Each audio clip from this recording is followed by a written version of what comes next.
First off, thank you to Rosary for hosting this event, taking the time out of their day on campus to host this. Thank you to you guys for showing up, for all you do for high school sports. You guys are all over the place, whether it be football, basketball, baseball, all the other sports too. I mean, getting cross-country coverage, everything you guys do for the high school sports.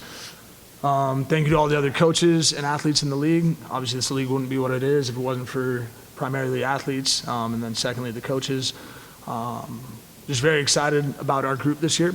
We're coming off a strong year last year where we were 15-13. Unfortunately, did not make the playoffs. Didn't get one of the large spots in our division. Played 3 freshmen last year. Returned a strong core of our players this year. We have 3 more incoming freshmen this year that we added to the mix. We're very excited about the potential of this team. We've had a great summer, a great fall, and competed well. Working hard already on the court. It's a great group. Can't tell you how excited our coaching staff is to show up to practice every day with these guys. They have a great work ethic. They have a great brotherhood amongst each other.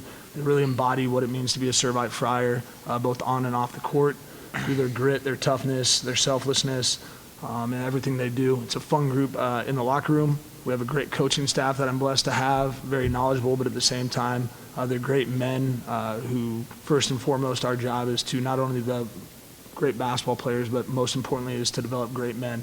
And I'm blessed to have a staff that makes that a priority for us. I'm fortunate to have a school that allows us to make that a priority. Looking forward to, again, we get involved with the Challenger Division in Yorba Linda. It's a special needs program. It's a highlight of our years, volunteering on Saturdays, starting in January, working with special needs athletes for 2 hours every day. Because at the end of the day, when the ball stops bouncing, we want these guys to understand that there's more important things to life than playing a game of basketball. And hopefully they can use basketball as a vehicle to reach their goals and to get a better education in college and to be prepared for life outside of basketball when it's done. So what's it going to take to get those next group of wins to turn this team right from one that just missed the playoffs to one now that's going to get? Yeah, you know, obviously the new playoff system, it's great. The competitive equity. Sometimes it's the luck of the draw with your division. I look at our division, we're excited about it. I think if we get in, I think we have a great chance of getting in. I think our division, we're one of the top teams in there, in my opinion. Obviously, we've got to go out and perform and play at that level. We're a very fast and athletic group. We're very up-tempo. We're going to be full court, run and jump, pushing the tempo. A little undersized for our league. Outside of the league, we're a good-sized basketball team. But we want to push the pace, push the tempo. We're a defensive-minded program. And really believe that it starts on the defensive end to create your offense. But we're also good enough the game gets into half court. We have 4 guys that can really score this year, starting with senior Kunal Bagga. He's a 4-year varsity player for us, has a chance to be a college basketball player. I think D3 NAIA schools is where he'll end up at. Tajavis Miller's a sophomore. Both were returning all-league for us last year. Tajavis is a freshman, was first-team all-league. Last week we went on an unofficial visit to USC. Had TCU, UC Santa Barbara in a couple weeks ago. So to James, his ceiling's, you know, it's up there, and he's not even close when he athletically develops through our weight room and his hard work. The skill set's there. As he continues to develop athletically, he's going to be a great player. But both these guys, including a couple other guys, most importantly, they're great guys off the court. You know, they're guys that I look at that if I had a daughter, I'd be all right with them dating my daughter because I know they're good guys. You know, I don't have a daughter, but that's the type of group we have, and, you know, they get it done on the basketball court too. So, in what ways have you challenged your team to take that next step? Oh, we challenge them every day. You don't come to Servite unless you're tough. You don't last in our program unless you're tough. Our practices are, you know, I know Jonathan's right here. He's been at our practices. Our practices are a battle. It's you know. Right now we're a little bit longer, 2.5 to 3 hours, and it's nonstop. We don't stop and talk. It's a nonstop go for 3 hours. We compete. It's physical. It's intense. You know, Kunal's done a great job as a senior leader to where I can really step back and not have to say much at practice now, which is a blessing when you have senior leaders like that as a coach, to where they really take the reins of your practice. And you know, afterwards, we go to the weight room for an hour right afterwards, and they get after it. And we're blessed to have a great strength coach in Matt Chandler. Seeing these guys, how much they've developed physically in the weight room, and especially when you're playing an intense physical style, we pride ourselves on taking charges, diving for loose balls, being physical, boxing out. When you're undersized, you have to do those things. And I think last year we probably averaged 3 to 4 charges a game, and that's, some people get frustrated with that, and that's a skill you got to learn. You got to be willing to throw your body on the line for your teammate to do that, and that's a selfless thing to do.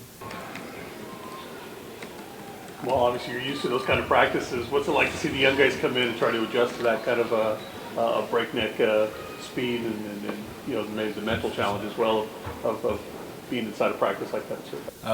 It's definitely tough.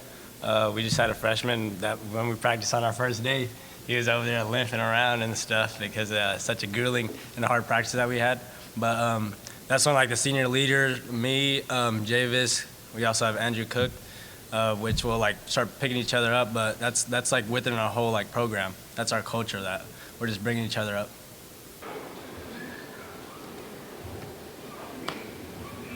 Kunal,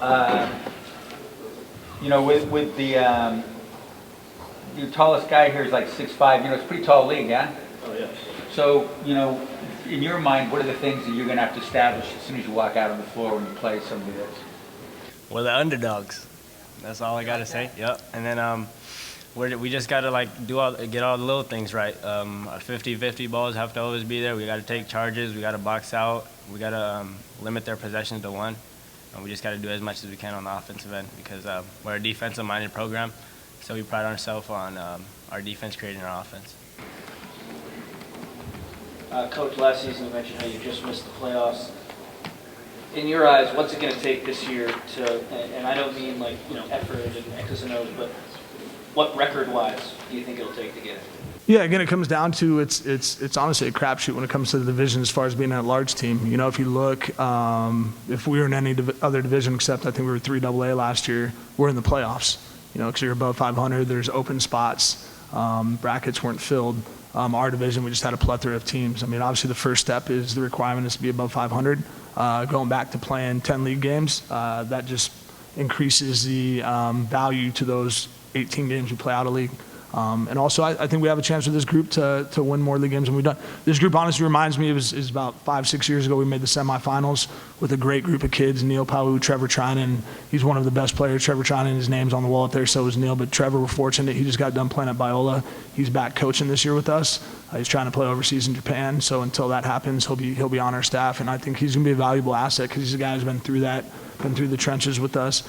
Obviously going and winning some league games, that's important, because that bumps you up on that large scale. With our schedule this year, I tried to schedule a lot of our teams from our division so there's a common denominator when the coaches are looking and voting for the CIF top 16. We finished fall league. I run a fall league. I made sure we played a couple teams in our division the last 2 weeks. We beat a league champion from our division by 36 a couple weeks ago and beat another strong team in our division by 18 to finish the fall league. So it's fall league that doesn't bring much merit to it, but when you get a chance to compete against teams in your division, I think that's a good measuring stick for when the committee's looking to get guys in, and they have their formula, so they got to stick to that formula. It's a formula. They got 7 or 8 different things they look at, and it's an objective formula. It's not subjective, and you got to get your points. And we're going to go out and compete every day and not worry about that. We're going to take one game at a time, and we're going to go out. And I know one thing these guys are going to do. They're going to play hard for 32 minutes, and they're going to represent their school, and they're going to make the entire Servite community proud every time they step on the court. Thank you. TJ, could you talk about what you've gotten better at and that's causing colleges to really take a look at you and stuff? Really just becoming a leader and stepping up for the team and doing whatever they need me to do to strive for the win and stuff. Right, but as an individually, what are the skills that you're able to show that people are impressed with right now? Getting to the basket and finishing strong and really developing a shot over the couple past weeks. Coach, could you talk a little bit about his skills development? Yeah, so I think his offense speaks for itself. I think last year he was a good scorer for us. We asked him to score for us as a freshman, which is a tough thing to do in our league. I think the one thing that's really starting to stand out for Tajavis as far as becoming a college prospect is his development physically. I think obviously you get on the radar. You're not on their radar unless you have the offensive skill set to do some things. I think his growth in the weight room, his physical stature he's put on. He went from playing below the rim last year to where he's above the rim now. That's a huge thing to go play at the collegiate level. And his defensive intensity and his physical attributes he's displaying on the court strong finishes at the rim, boxing out. He's taking charge. He's doing all the physical things now that when a college coach comes and look at, they can go look at max preps and see how many points you score, see the highlight film and see what you do on offense.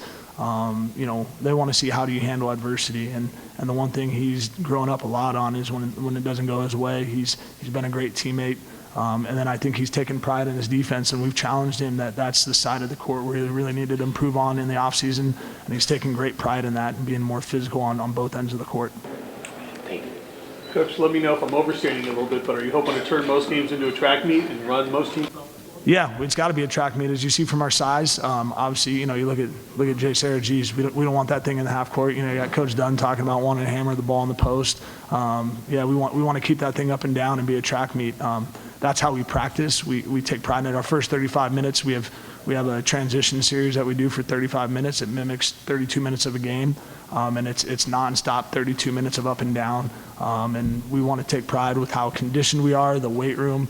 That games might be tight going in the third quarter, but come the fourth quarter, that's where we're going to win it. It's kind of the opposite. In the past, we've had to wait till the fourth quarter to pressure and get going sometimes, to where we have 8 to 10 guys that we feel can play for us this year. So we can really come out and play the style I want to play out the gate. It's either going to be a UFC fight where hopefully we knock them out in the first 2 to 3 minutes, and keep putting our foot on the gas pedal, or it's going to be heavyweight fights where we just wear them down into the fourth quarter, and they're not used to playing at that tempo for 32 minutes, and that's what we do. And we'll be there ready for it come the fourth quarter for those last 8 minutes to really separate ourselves. Because I remember those games where you guys make this great run in the fourth quarter. You turn a 16-point deficit and go, just got so close. Yeah. But you couldn't do that 32 because you didn't have the depth for it.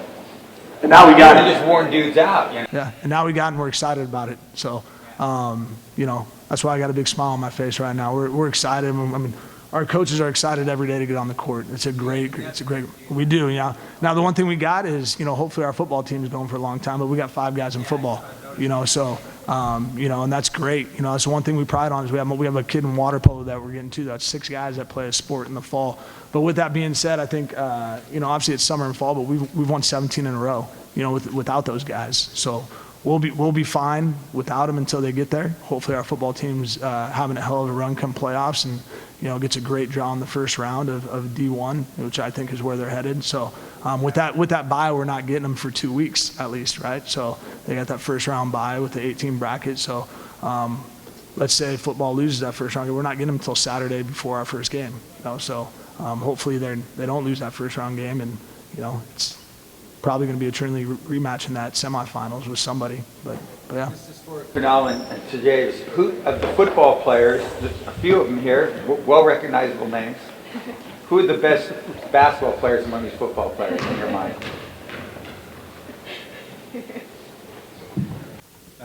Definitely T-Mac and Damian Moon, for sure. T-Mac is just an athletic freak. He came in as a freshman, and he just helped us on the defensive end and everything, dunking the ball, everything. Dame, he's a really defensive-minded guy. He can always clamp down on somebody, whoever we need. On personnel, coach could tell him, hey, we need you on the best player, and he'll do that, and he takes pride in that. Do the football players play like football players in the court sometimes, Tajavis, or they're kind of a little more on the physical side than they're... Yes, sir. They're more scrappy and do the little things that coach tells them to do. Thank you. Are you nervous you might lose T-Mac down the line? Yeah, T-Mac's got to do what's best for him. We're high school athletics. Our job is to help these kids reach their dreams, and we'll support all those guys in whatever they do. I want what's best for every individual kid. Times are different nowadays, and you've got to be there to support them. And T-Mac's a great kid, comes from a great family, and as long as we have him, we'll be fortunate to have him. But we've had some great 3-sport athletes come through. Neil Pau, he reminds me a lot of Neil Pau, football, basketball, volleyball guy. Neil's playing at BYU. He played all 3 for 4 years. But granted, that's 5-6 years ago where times are different with the influx of club 7-on-7 now and stuff, right? So it's not so much the conflicts with your high school sports now that it becomes an issue with the multi-sport athletes, especially football now. It's the the introduction of Club 7-on-7 has kind of introduced a new factor to it, and the exposure they get or don't get from that. That's not our job to decide it. It's the kid needs to decide what's best for him. But regardless of whether T-Mac continues to play for 4 years, we're going to love him up just like we do all our kids at Servite. John Morris was a good two-way player when he was at Servite. He was. But no, we're excited. I mean, we look at the way we finished last year. We lost to Margarita by 12, lost to Bosco by 12 to end the year. Single-digit games going to the fourth quarter against open division teams, and we're taking that momentum and rolling with it. As you can see, these guys got some, they're a loose, fun personality, loose group, and in basketball, it's a great thing.